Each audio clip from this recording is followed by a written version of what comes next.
may buntag nga isong diri na punta sa testimony nga bakit. Maghatag ko sa iyang kadawagan kanang na-bless ko sa iyang kinabulit ko kay may gamay lang siyang babae pero kanang grabe yan ladasig.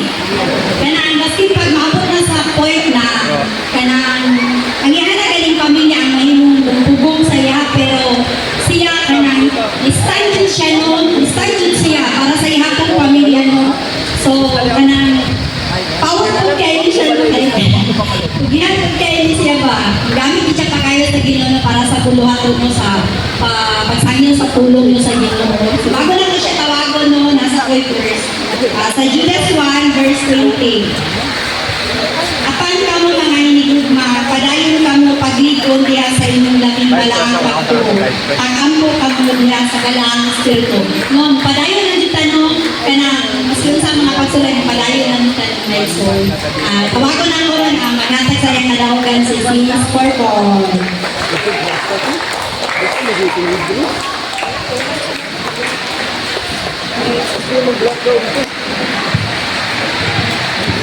Untay sa tanang mga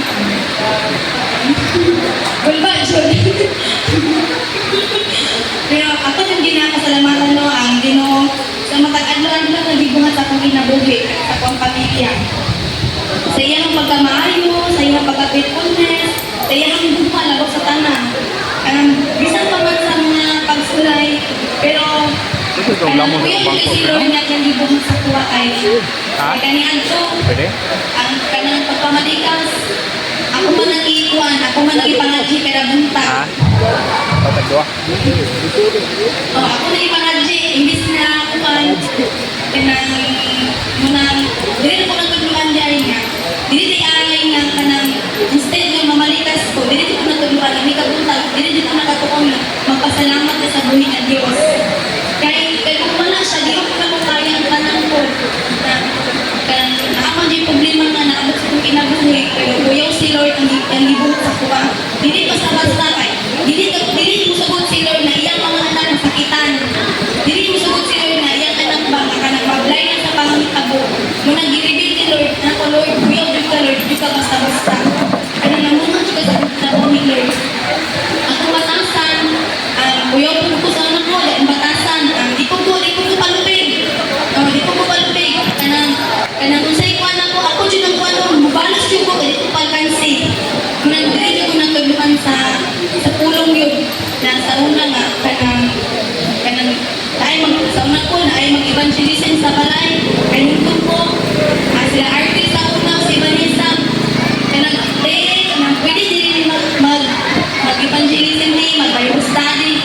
Muyangon lang jud ko pero wala din damhang. Wala din pagsugod na ako sa pagpanganatag sa Ginoo. Ni ako kana jud ko nga Lord kanang ikapoy na ko Lord sa kung pagkapalangon ko. Yes, paghubog ko sa una. Yes, paghubog ko sa una. Sa kuan na sa isa ka case, lugay ko mahubog. Inuod jud na, glory to God now.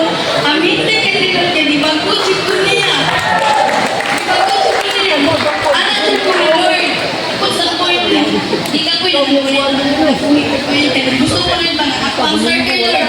Mag-up ko Lord. Tugtong na ko niya. Ako si pastor sa bantay. Nanglabag ko. Kung ito ko katubangan niya. Ako si pastor sa balay. Kaya hindi Lord. Sinubahan na rin ay sa pagpangalak ko sa buhay ng Diyos. Analan ko yung kasama mo diri sa Santiago 1:12. Bulangan ang mga tao nga mubarog tiwat taliwala sa pagsulay. Kasi ilang pagdawat makadawat siya sa kinabuhi. Ang ganti ng isaan sa Diyos, ang anang niagtong mga naghigugma kaniya.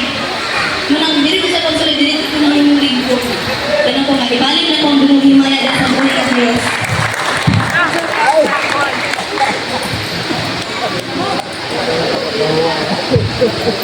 Ang buwan ng dakong kadawagan sa tulis. Yes, Lord, Father, Lord God, salamat Lord God, sa kanilong Lord God, maayo Lord God.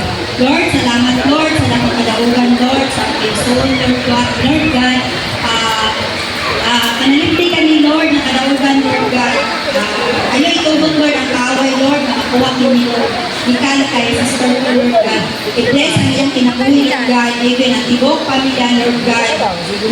Ayong panawas Lord, ayun sa mga balatian Lord Jesus. Lord, salamat sa Lord, sa matagusa Lord na bisan wala na ka-istorya Lord God, apan kabalo ko Lord God. Dagat kayo ni kadaugan Lord God. Initanan na mo kadaugan Lord God. Ipili kini Lord God para dili kayo makuha sa kaawan Lord God. Thank you Lord God Jesus. Tanan tungod